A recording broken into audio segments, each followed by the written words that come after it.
In the last two videos, we developed a way to find the slope of a tangent line, which is to compute a derivative. Now we can use this information to actually find the equation for tangent lines and see how they relate to the graph of the original function. What we know so far is that the line tangent to fx at the point x equals a, y equals f of a, has slope f prime of a. So in other words, we have a point on the line and we have the slope of the line. That naturally leads us to the point slope form for the tangent line, which is that you take y minus the y-coordinate f of a, and that should equal the slope f prime of a times x minus the x-coordinate, which here is a. Equivalently, you can write this as y equals f of a plus f prime a times x minus a. This is the form you're going to see the tangent line when we talk about approximation in section 4.1, so it's good to get used to seeing it in both of these two forms. In the last video, we found that the function 1 over 2x plus 1 has derivative negative 2/9 at the point x equals 1. So what is the equation for the tangent line? Well, if we use this second form here, the first term is f of a, which in this case is 1/3. The slope, f prime of a, is negative 2/9. And then we have x minus a, which here is x minus 1. If you graph this function, and you look near the point 1, 1/3, the line tangent to it should be sort of like this. This line has a small negative slope because the function is slowly decreasing at this point, right? As I move to the right, the curve goes down, down, down, but very slowly down. If we look at the graph of f and this tangent line that we calculated here in Desmos, we can already see this looks pretty good. It's pretty convincing that this blue line is tangent to the red curve. And as we zoom in, we see that phenomenon discussed before, that the red curve becomes almost indistinguishable from the blue line near that point x equals 1, near where the line is tangent to the curve.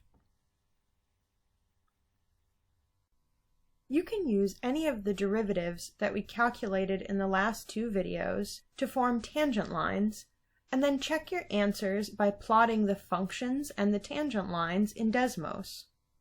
Now let's try doing an example from the beginning. We start here with a function f, which happens to be a quadratic function, and we're going to find the equation of the line that's tangent to this function at x equals minus 1. This is a typical question that you could see on homework, quiz, or midterm. It's a good idea to start by calculating f of minus 1.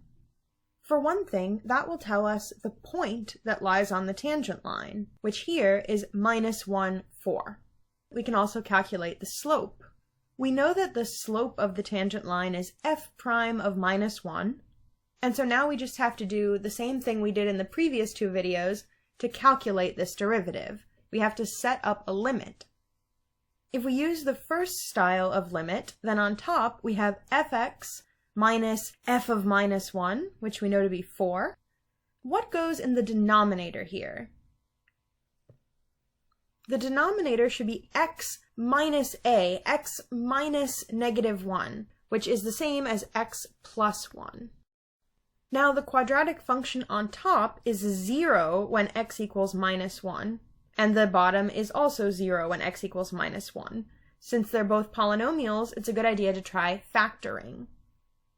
One tip for factoring here is that since we know the quadratic function is 0 when x equals negative 1, that means it contains the factor x minus negative 1. The only way for a polynomial to be 0 at a is if it's divisible by x minus a. So I know x plus 1 factors out, and that makes it easier to figure out what the second factor is. Pause the video and try to figure that out. You should get 2x plus 5. Now, as usual, the x plus 1 in the denominator is going to cancel out with that same factor up top, and then we apply substitution to what's left. We know that the slope of the line is 3, and that it contains the point -1, 4. Pause the video and try to find the point slope form of this line. On the left-hand side, you should have y minus 4, because 4 is the y-coordinate of our point. Then on the right, out front, we have the slope 3, and inside we should have x minus the x-coordinate of our point, x minus -1, which is again x plus 1. This equation is the final answer, but part of your grade would be based on this explanation, especially the computation of the slope 3. After the midterm, we'll move on to the rest of Chapter 3, where we develop other ways of computing derivatives that don't rely directly on setting up a limit like this. But once we know what the derivative equals at the point of tangency, we'll still be calculating tangent lines in the same way.